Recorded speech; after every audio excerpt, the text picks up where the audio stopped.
Imagine a creature thirsty for your soul that, upon reaching your door, neither smashes it down, nor barges in, nor shouts. It waits. With ancient eyes and heavy silences, it stands by until your voice says, "Enter."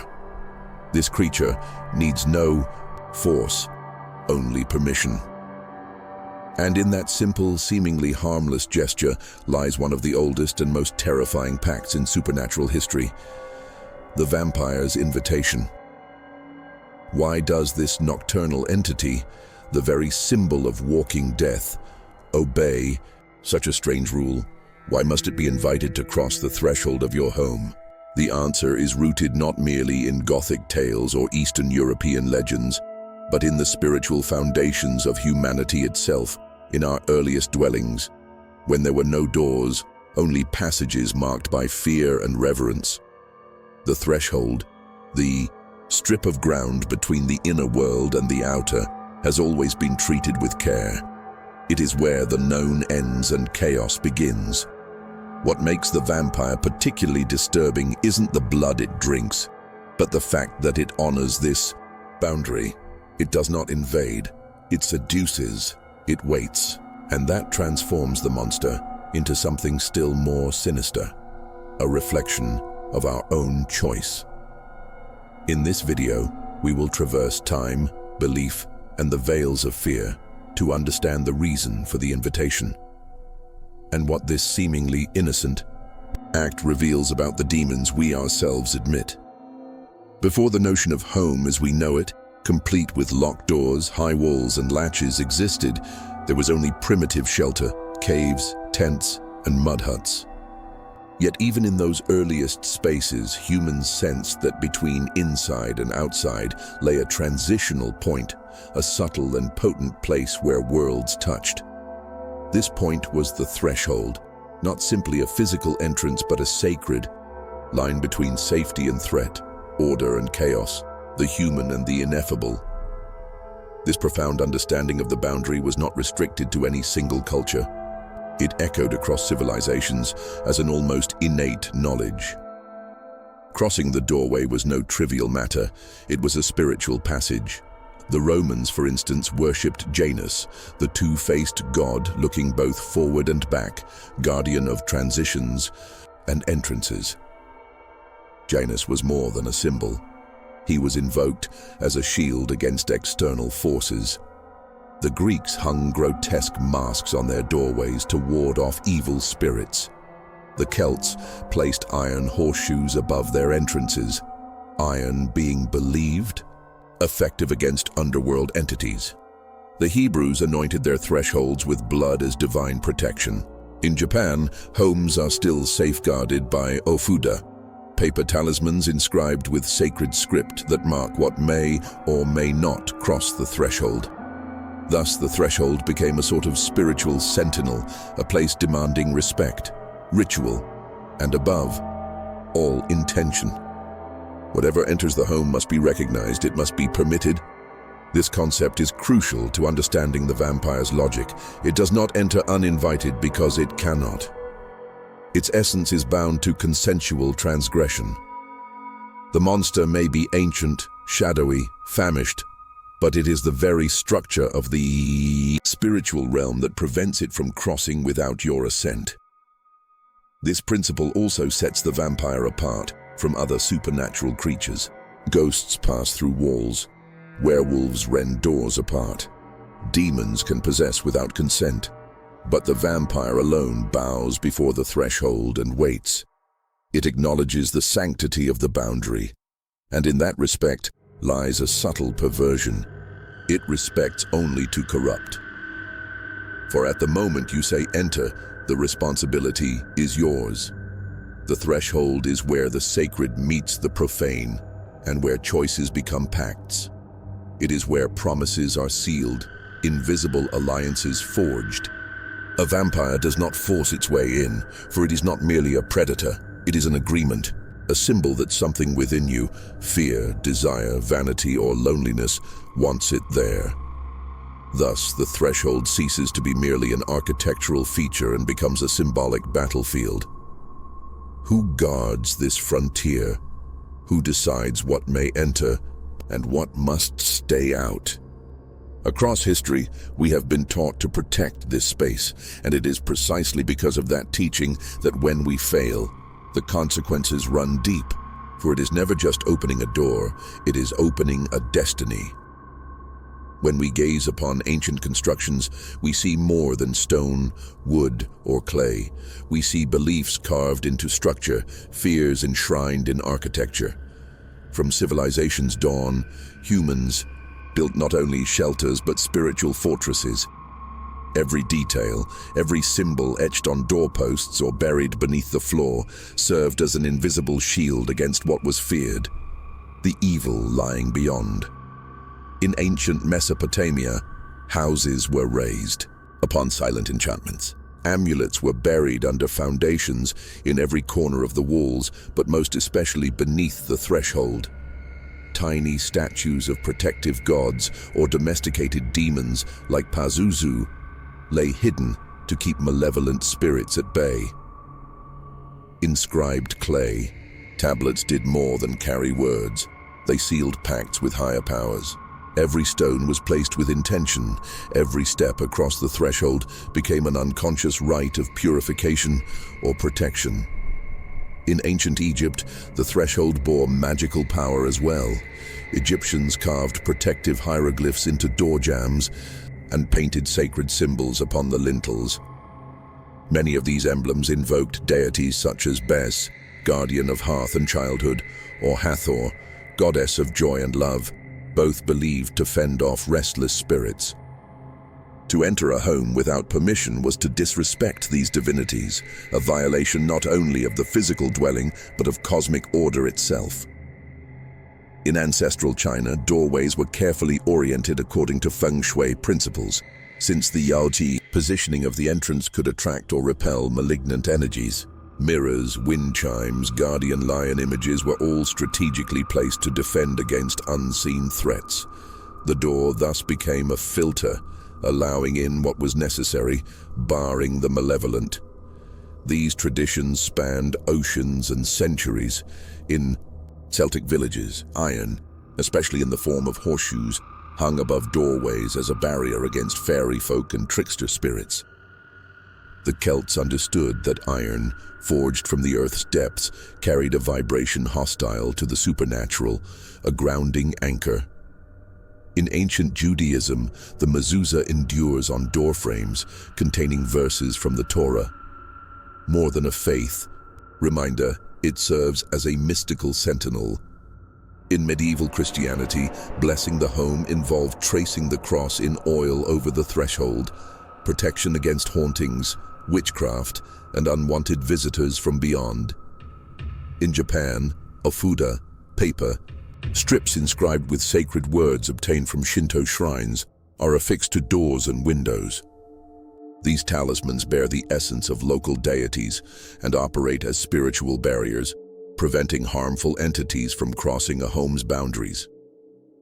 Again, the entrance proves not merely physical, but profoundly spiritual.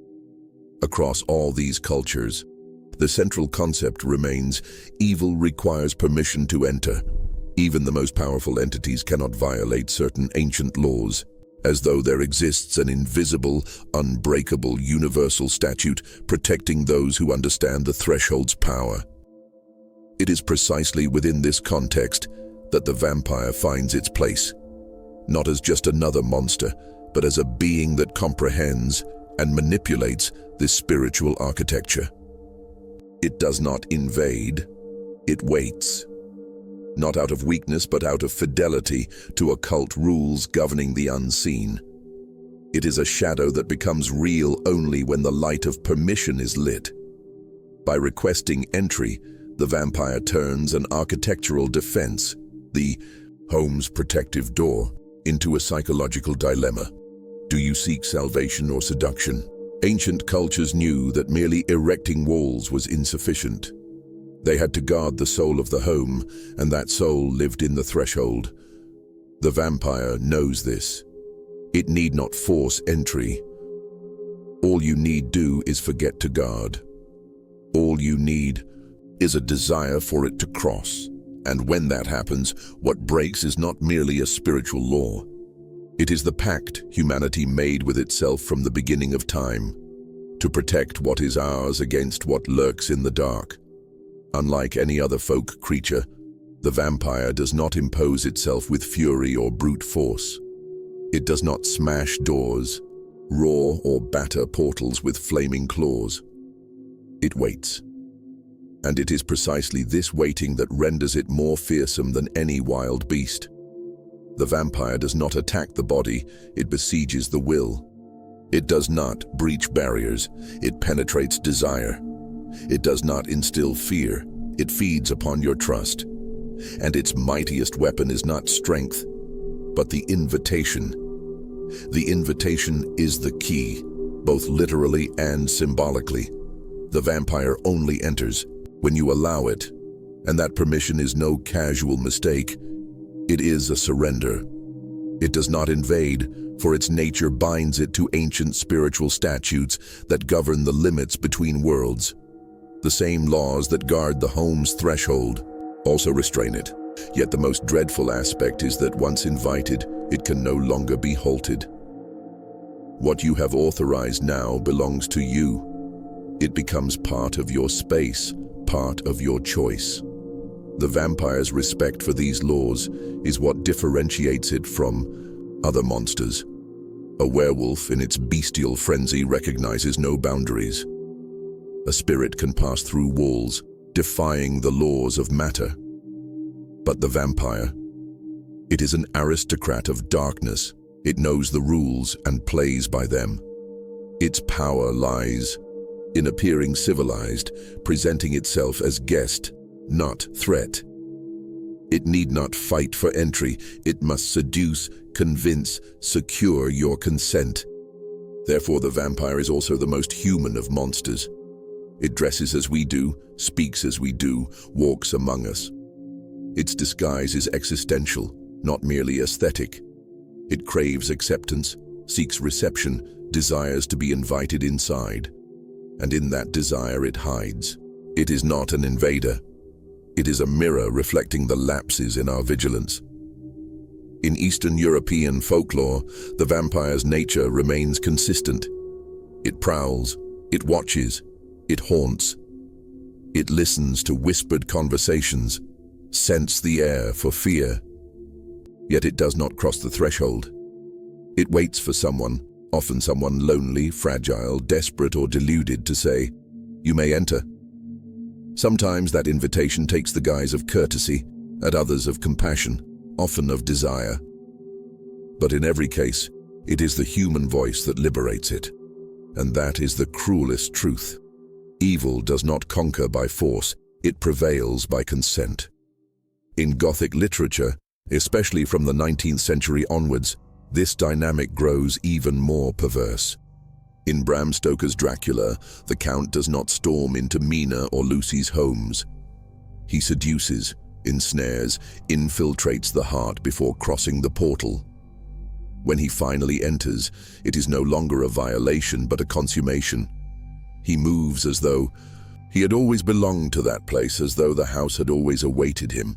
This renders the vampire not merely a haunting presence, but a corrupter. Its goal is not only to drink blood, but to infiltrate everyday life until its presence seems natural. It does not want to stand out as a monster. It wants you to forget it is one. And to achieve this, it must be invited. Thus, the vampire thrives as a potent metaphor for addictions, manipulations, abuses, and power systems. Everything that begins with an unwary yes and ends in captivity. In this sense, the vampire is an idea given form, a symbol of what seeps into our lives unnoticed and transforms us. And it all starts with permission. The predator that requires consent is therefore the most dangerous. It comes not with threats, but with promises. Not with violence, but with seduction. It does not trigger a survival instinct, but arouses curiosity. The vampire's terror lies in its respect for rules that it then destroys from within. Once inside, it no longer needs to ask. It already is part of the house. And by then, it is too late to bolt the door. If this seems mere superstition, remember, the most effective traps are those that make us open our own doors. The vampire understands this, and so it waits. Few actions carry as much symbolism as saying, "Enter." In daily life, it is an act of politeness, of welcome, of civility. But in the shadow realm, this gesture becomes a key that opens not just the door, but the very soul. With the vampire, the invitation becomes a ritual, marking the precise moment when the sacred boundary is profaned by one's own choice. And at that instant, it is not the monster that triumphs. It is the human who surrenders. The invitation is an act of will, and therefore an act of responsibility. When we open ourselves to something dark, we do so knowingly. Even when we believe we are deceived, something within us has permitted the illusion. Be it vanity at feeling chosen, longing that craves companionship, fascination with the forbidden, or arrogance that thinks danger controllable, the invitation is always an intimate decision. And every decision carries a price. No mythological being exploits this more than the vampire. It is not just a predator lurking in the dark. It is a mirror of our unacknowledged desires. It invites us to invite it. And through this subtle, seductive manipulation, the victim becomes an accomplice. After all, evil that enters by our own permission is not an invasion, but an alliance. Yet that alliance is false. The vampire does not seek companionship. It does not want a friend. It wants to consume. And for that, it needs your surrender. The terror of the vampire lies not only in its bite, but in the realization that its presence stems from your own consent. It enters because you said yes, and in doing so, you have betrayed yourself, your caution, your vigilance, your sacred space. This concept is deeply rooted in universal archetypes. Think of the Eden apple. The serpent does not force Eve to eat the fruit, it persuades her. Like humans faced with the vampire, she chooses. And the fall occurs through a gesture that seems small, yet conceals an abyss. The vampire's invitation is the modern apple, a fruit we offer ourselves, eyes half closed, hands trembling with desire and fear. Slavic traditions recount families who left doors ajar after burying relatives suspected of vampirism. Sometimes through carelessness, other times through fear of angering the creature. In many cases, however, something more complex lurked. A blend of fear and longing, the terror mingled with a yearning to see the loved one again, albeit tainted. Such veiled invitations reveal a brutal truth. Parts of ourselves prefer comforting illusions to the solitude of truth. In modern culture, this dynamic persists. How often do we open our doors, physical, emotional, spiritual, to what we know is harmful? How often do we let evil in with soft words and sweet promises? The contemporary vampire needs no cloak or castle. It resides in seductive rhetoric, addictive habits, corrosive relationships, and hypnotic algorithms. And, in every instance, it only enters when we yield. This act of self-betrayal also unveils a deeper longing, the desire for transcendence. By inviting the vampire, humans may seek to touch the eternal, the forbidden, the mysterious. At its core lies a yearning to break free from the mundane. The vampire, existing between life and death, time and oblivion, embodies this portal. It promises transformation, death as rebirth, ending as metamorphosis, but this promise is a lie. The immortality offered by the vampire is not freedom, but imprisonment, not ascent, but damnation. The human who invites the vampire dreams of power, but receives bondage, dreams of passion, but finds emptiness. The vampire is no companion, it is a parasite, and the cost of the invitation is always higher than imagined. Thus, the invitation is not merely dramatic, it is a silent fall, a rite of passage inverted. an unspoken pact sealed by the voice and consummated by the soul. The horror of the vampire lies not in its presence, but in the awareness that, on some level, you wished for it to be there. This insight restores the deeper purpose of ancestral protections.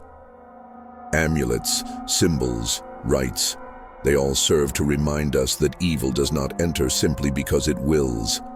It enters when we open the door. And so, safeguarding the threshold is not superstition.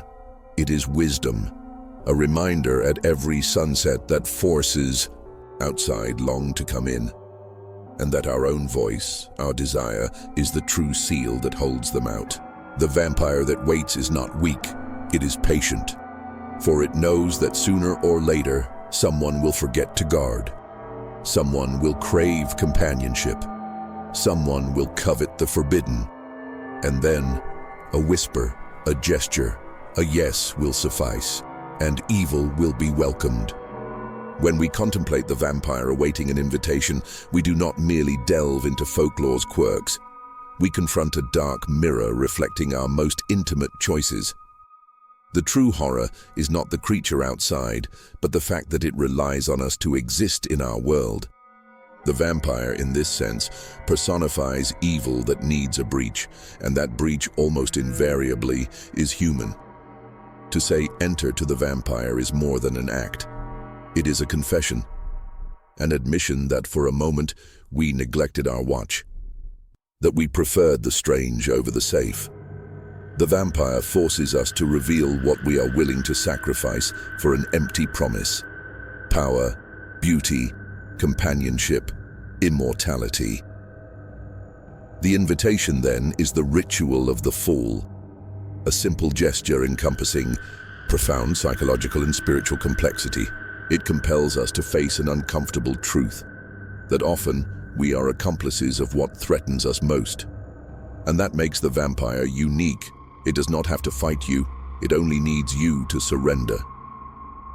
In the shadows of this legend, we find not just a monster but a metaphor.